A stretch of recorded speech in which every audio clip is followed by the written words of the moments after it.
This is KUGAN CASSIUS for IFL TV, proudly sponsored by Everlast. I'm delighted to be joined by Mr. DARIUS FULGHAM. I hope Yes, I sir. pronounced your name correctly. Dude, you pronounced it perfectly, man. One of the very rare few that have. You're going to get that quite a lot. Sure. I'll take it. I'm used to it. I've been like this since elementary school. Okay. DARIUS, I don't even know where to start with you. Obviously, I was alerted of the news that you can tell us in a little while a few days ago. And, I mean, you're someone that I'd heard of since the 2018 Golden Gloves, which we'll come on to in a little while. But why don't we just kind of start by talking about the news we saw you post on your Instagram a few days ago that you got an announcement coming. So why don't you talk to us about that first? I'll give you the opportunity to tell us about that. I'm super excited to announce it, man. I've just signed with SGM, with Sam Jones and Adam Morale, two best in the business of boxing, man. I'm super excited to begin my journey with them.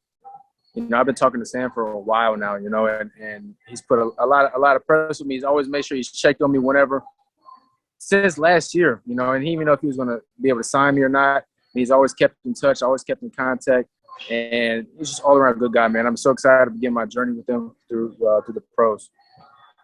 Okay, so you're currently ranked as the #1 heavyweight in the USA, but you won't be making your debut as a heavyweight. You will be a couple of weights lower at light heavyweight. Yeah. So, you know, it was crazy how it started because I'm really small for heavyweight. I don't ever crack above 200 pounds or 91 kilos. Normally I walk around like 190 pounds, and that's no cutting, no dieting. That's just me just doing my normal workouts.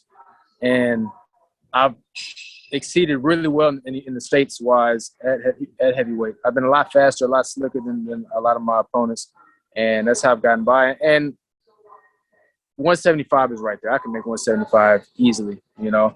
Really, it was actually a complete accident how I ended up at 91. You know, I've always been under the impression that if you can fight, you can fight. You know, weight does play a factor at a certain level, but at the cost in the amateurs of having to cut and drain yourself day after day, I felt like I lacked in performance that way. And I was in school at the time, and this when I went to National Golden Gloves. So I won National Golden Gloves at 201 and 91 kilos. And it was a complete accident. The competition in Houston was a lot stiffer at heavyweight at the time. And when I was in school, I didn't have the flexibility of being able to leave Houston to go compete at a lot of the big tournaments, which kind of hindered my my promotion-wise in boxing because I wasn't able to go to all the U.S. nationals before, right, until I graduated. And so when I was doing Golden Gloves, we go from Houston Golden Gloves. Once you win there, you go to Texas Golden Gloves, and then you go to nationals. So you had to win each one to go to the next level. And I thought I was only going to be able to do Houston Golden Gloves, so I was like, well, I might as well just fight the best competition in Houston at the time, which is a heavyweight. So I went up just to fight a heavyweight, and I was like 180-something pounds. And I won, and my schedule ended up freeing up, and I was able to go to state. And I was like, oh, okay. I went to state, won state at heavyweight, then I went to nationals, and then I won the nationals at heavyweight. And I said, I think, you know, this is a better suited weight for me. And I ended up doing that for the Olympic trials as well. Okay, that's quite a bit of information. I know I threw a lot. My bad. I'm sorry. I threw a lot. No, don't apologise. We like that. We like that. Darius, I wanted you to kind of track back to 12 months ago. Obviously, it wasn't an ideal situation because of the pandemic, which we're still kind of currently in at the minute. But I just wanted you to explain to me the situation last year regarding the qualifiers, etc. Yeah, it was a difficult situation for a lot of us. A lot of uncertainty. We didn't know what was going to happen. So after I won the trials and I was officially announced on Team USA, we were getting ready for our qualifiers to secure our spot for the Olympics. And so we're going to go to Argentina in March of 2020. And right around that time was when the pandemic hit big time and everything got shut down. We all went on lockdown. We all went on quarantine. And we were kind of just stuck. Like, we didn't know what was going to happen. So we didn't go to Argentina to qualify. We all went home and we're at home for a couple of months until everything kind of opened back up. Then we started hearing noise and hearing word that the Olympics were still going to happen. They just moved it to next year. And once we had heard that, they renewed our contract, so we're still on Team USA for the following year. We got to compete a little bit internationally and get some experience. And going into May of 2021 is when moved the date for our qualifiers in Argentina again.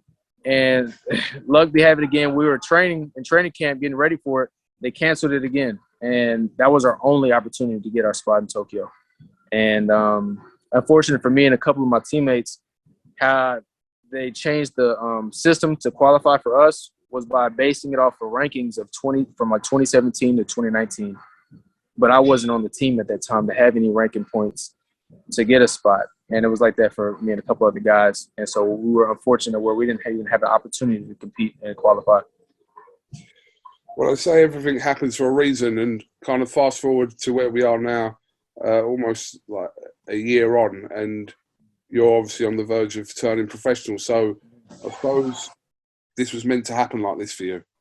You know, I've thought about that a lot, and I said, you know, I thought the Olympics was going to be my destiny, but at the end of the day, I think my destiny is to be a world champion, and that's what's gonna happen. So, I mean, let's talk about your link up now with Sam and Adam S-Jam. Obviously, UK fans are very familiar with them. Sam more so because Sam's got the bigger mouth from the two. He's got a mouthpiece like no other. You know him very well. You know him very well. But the stable that they've assembled at S-Jam is growing by the month or week or whatever. You know, they've got Joe Joyce, obviously, and they've got a couple of other heavyweights in Guido and UK's Johnny Fisher and guys like Florian Marku. So what was it specifically about Sam and Adam that convinced you to go with them to guide your career? I think one of the big things is the belief they have in me. You know, that was something huge that I trusted in. You know, ever since I've been talking to Sam, he believed in me so much, and he instilled how much what we can do, what we can make happen. And like any other manager that you talk to, they're gonna promise you all these things, but there's something about them I just believe like. And it wasn't just the fact of their belief in me, but also the many things that I've heard from random people that talked about Sam and Adam. A lot of them talk greatly about how well they take care of their fighters and how much they put into them. You know, they don't have such a big stable. They don't have as many as like some other managers do, where they have like 20 plus fighters or something like that. You know, small enough where they can give each one their own attention. And that's what I like the most. Is just I like the kind of like family vibes that I got from them. Like you know, that they're one of my own. You know, so that was something that I really drew me to them. Is it the plan for you to kind of have your initial fights as a professional over the US? Is there a possibility we may even see you over here at some point in Europe, or is that a possibility? Absolutely. Me and Sam talked about that, about getting me fighting all across the world. It's not just in the States, over the pond too, in Europe, and fighting in the UK. That is definitely a part of the plan. So I want to go into this at a different time, because this is kind of an introduction to yourself for people that haven't heard you speak before. But I just want to touch on the fact that you're a nurse graduate as well. Mm-hmm. Yes, sir. Yes. Can you just kind of not talk me through the whole thing, but just kind of you talk to me a little bit about that? You know, boxing has been so tough, man. But I have to be honest, man. Going through nursing school is one of the most challenging things I've ever done. And not just going through it alone. I was boxing at the same time while I was in nursing school. You know, I won national golden gloves while I was still in school. And having to juggle both of those at the same time was extremely challenging.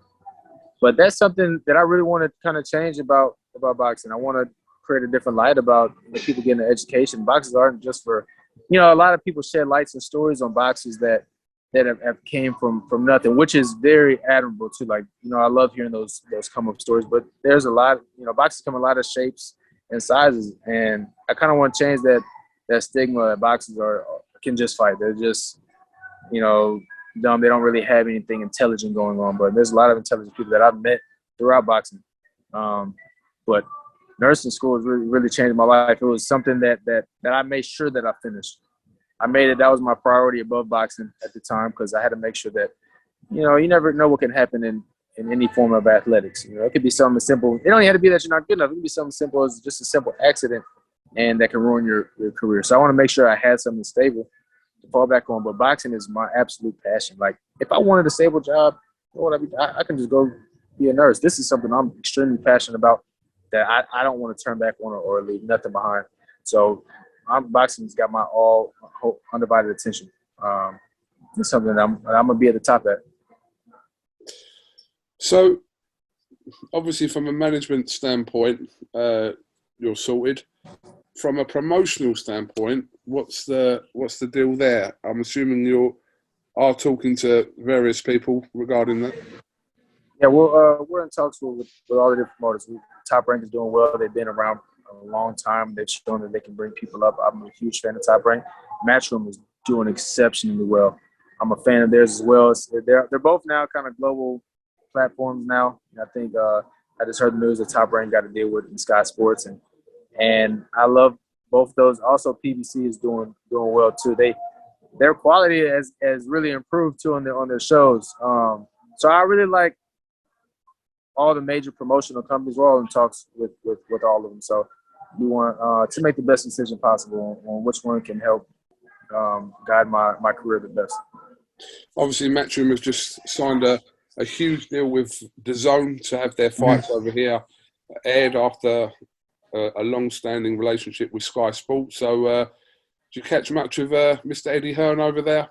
Yeah, I always watch his interviews. Eddie Hearn is one of the more popular figures, especially over here in the States. You know, everybody loves hearing Eddie Hearn talk. He's got a good mouthpiece on him as well, and we love hearing his opinion, what he has to say about fighters. And he gets a lot of fights done as well, too. Eddie Hearn is really doing his thing in the boxing world. I'm a huge fan of his. I like what he does with a lot of fighters and what he's done for a lot of my friends of mine that I have that are boxing now. He's doing a good job of promoting all his fighters. Did you just say Eddie Hearn's popular in America? Yeah. Okay, well, popular go by different terms. And popular, everybody knows that Eddie Hearn. I'm not saying he's liked by everybody. I like Eddie Hearn though. I would say, and a lot of some of my teammates are fans of him as well. But I can't say everybody likes him. You know, everybody's gonna have some haters, but I'm sure he can take it. Yeah. I'm pretty sure he doesn't mind. So, any ideas when this will all kick off for you, Darius? When will you start your professional career? You know, I'm not sure. It could be a couple months from now. We're just trying to make sure we do the process right and we make the right decisions. I'm ready to fight. You know, I'm always training, so whenever I get the call, I'll be ready. Just finally, talk to me about who's guiding you training-wise. Actually, you know, it's funny enough. I can just show you him right now if you don't mind. He's actually sitting right next to me. Yeah. Do you want to meet the man himself? I'd love to meet the man himself. I'm gonna introduce you to the man himself. His name is Darnell Pierce. Darnell, go ahead and introduce yourself to the people. Hey, how you doing? How you doing? You good? Yeah, I'm doing well. I didn't know you were sitting next to him, Darnell. Yeah, I've been sitting here since y'all got on the phone. Just a word from yourself, Darnell, about how good Darius is going to be when he turns professional. Man, you making me do too much. You trying to make me talk and stuff. No, you know, at the end of the day, even going into the amateur circuit, that was a conversation we had. A couple of us, we always felt that he was better prepared to be a professional fighter than an amateur fighter. The amateur style is something he had to try to adapt to do well in it. But the majority of the time he spent training has been with pros. So I think this is going to be a lot easier than going to the Olympics. So I'm looking forward to this journey, and I don't have a doubt in my mind that we're going to make it to the top in this one here. All right. Well, listen, we'll look forward to the start. He's saying in a couple of months, hopefully. So, yeah, hope everything goes well. Oh, yeah, it will. No, we don't got to hope for it. It's going to happen. Okay. I like that confidence. I like that. He's putting more. You guys putting more confidence than I am. Yeah, well, you been ready for this. I have he's being honest though about the whole amateur and pro style. It does make a difference, and I've been more suited for a pro style than amateurs for sure. What's the gym you're in at the moment in Texas? This is it's O Athletic. Okay. It's in Houston in the Heights. Okay. Okay. Well, listen, I appreciate your time, and like I said, this is just kind of an introduction to our viewers. If people weren't aware of you, like I said, there'll be a lot of people that do know exactly who you are, and will be anticipating your professional start to your career. So, like I said, good luck with that, and I'm sure we'll be doing plenty more interviews. Yeah. In due course. Look, hey, look, I really appreciate the time, man. Thank you so much. No problem. Have you got anything else you'd like to add before we finish? No, I have nothing else to add, man. I just want to let the fans know that I'm gonna put on a lot of exciting performances, man. I can't wait to perform in front of everybody and get started on my professional journey. Thank you very much for talking to IFL TV, and we'll definitely catch up with you again soon, mate. Okay, thank you. Appreciate it. Top man.